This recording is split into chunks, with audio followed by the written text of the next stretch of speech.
You just turn this one dial, and you're tuned in perfectly. I heard you on the wireless back in 52.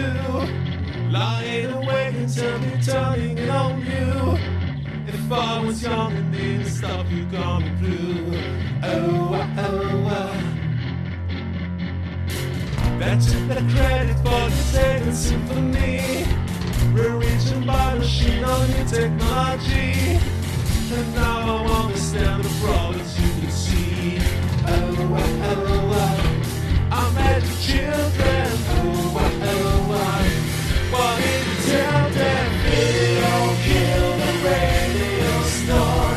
Video kill the radio star. In my mind and in my car, because we're one, we've gone too far.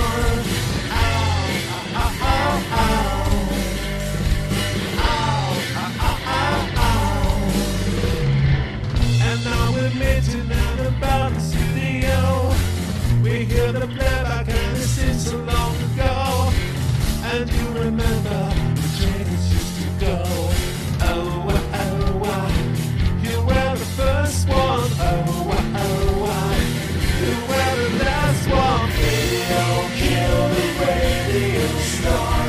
Radio kill the radio star.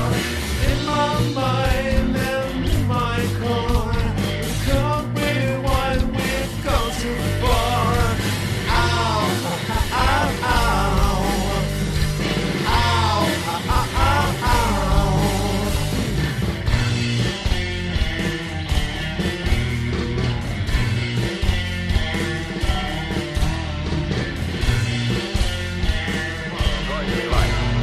What kind of world are we going to live in when we get our permanent furloughs? Super-speed highways? Plastic Packards? Streamlined cities? What does the future hold in store for us? To get a glimpse of that future, Army-Navy Screen Magazine presents a new department, Tomorrow, previewing our post-war world, the job opportunities, the new fields ahead. For the first in our Tomorrow series, let's look into a brand new development. Television. Here's an expert with the lowdown on the inside facts. Dr. Orestes Caldwell, editor of Electronic Industries and former member of the Federal Communications Commission. I'm glad to have this opportunity to speak to you men and women in the service of America. I believe in this world to come. I think it's going to be a pretty good world. But I've been asked to tell you about television, so I'll trim the philosophizing. Television is most certainly here to stay. It's going to brighten the world of your home. But more important to many of you, it's going to create a lot of new jobs. Now, none of us like crystal gazing, so let's take a look at what is actually happening now. 9 experimental telecasting studios are already operating, with pre-war equipment and skeleton staffs. While the electronic industry is busy finishing its war job, a handful of people, girls, ex-vets, older men, are keeping the television field alive, experimenting, ironing out kinks, but proving that television will definitely be part of American life when the go-ahead comes. Brigadier General Sarnoff, President of the Radio Corporation of America. When the First World War ended, it was my good fortune and privilege to play a part in the launching and subsequent development of a new industry called broadcasting. There were some who said it had great promise.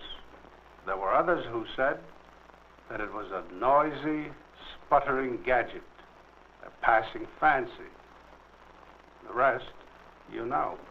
Now let us see what possibilities exist for television once the war ends. Here are the possibilities. In the manufacturing field, 60,000 men and women will be needed to make the first sets, which will retail for about $200, with 18 million Americans ready to buy them. Help wanted.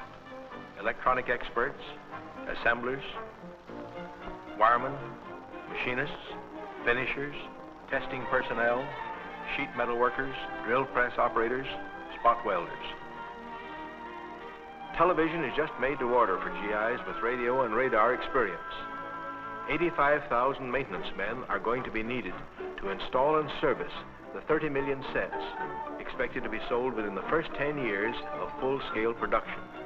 And in the distribution end of the business, 135,000 jobs are going to open up in the new shops and sales organizations that will supply the huge consumer demand. All in all, 300,000 well-paying jobs are expected to be created by television within 5 years after the new industry really gets rolling. Exciting, makes it more fun. I watch television news for one thing and one thing only: entertainment. That's all I want from the news: entertainment. You know my favorite thing on television? Bad news. Bad news of disasters and accidents and catastrophes. I want to see some explosions and fires. I want to see shit blowing up and bodies flying around. I'm not interested in the budget. I don't care about tax negotiations. I don't want to know what country the fucking Pope is in. But you show me a hospital that's on fire and people on crutches are jumping off the roof, and I'm a happy guy! I'm a happy guy! I'm a happy guy! I want to see a paint factory blowing up. I want to see an oil refinery explode. I want to see a tornado hit a church on Sunday. I want to see people, I want to know there's some guy running to the Kmart with an automatic weapon firing at the clerks. I want to see thousands of people in the street killing policemen. I want to hear about a nuclear meltdown. I want to know the stock market dropped 2,000 points in one day. I want to see people under pressure. Sirens, flames, smoke, bodies, graves being filled, parents weeping, exciting shit. My kind of TV. I just want some entertainment. It's just the kind of guy I am. It's the kind of guy I am. You know what I love the most? When big chunks of concrete and fiery wood are falling out of the sky and people are running around trying to get out of the way. Exciting shit. Want to gain weight? Jeopardize a relationship? How about shortening life expectancy? And keep on watching TV. I haven't done it for 45 years, and I'm glad. Some people call television the idiot box. With all due respect, I would call it the idiot's box. I say that because of what I experienced in my viewing days, and because of what research has shown about the 99% of the consumer world that owns a TV, and about 2/3 of whom have more than 3 sets per home. TV watching is addictive. Attachment to watching can be as strong as addiction to drugs or gambling. That's why the average watching time is 5 hours per day, which means that youth spend 30% more time viewing than they do in school. Now listen to this. 2/3 of families watch TV during meals, and over half of 4 to 6-year-olds prefer TV with being with their parents. TV's a drug, and that drug alters behavior. The 150,000 violent acts seen by the age of 18 makes viewers more aggressive. It insensitizes them to violence. And TV lowers our attention span. It robs your sleep time, alters your dreams, and makes you a couch potato by exercising less, hence you gain weight. And what about the mere 16,000 yearly commercials? They certainly have something to do with mindless consumerism, overdrawn bank balances. Add to that the increased risk of depression, dumbing down on the brain, and our susceptibility to blindly accepting as truth the information TV spews out. The result is, TV is the new gospel, the new God. Researchers suggest moving the TV out of the bedroom. My humble suggestion is you move it or them out of the house. There's a wonderful world of creative freedom beyond the TV screen.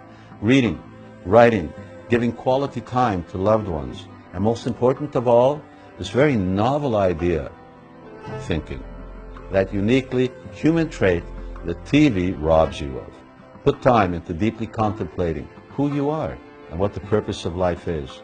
And when you consider these issues important, invest time in finding answers to them.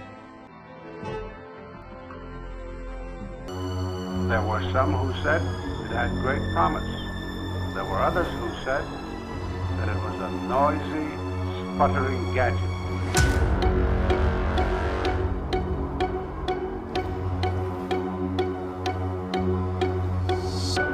What's tomorrow going to be like? What kind of world are we going to live in when we get our permanent furloughs?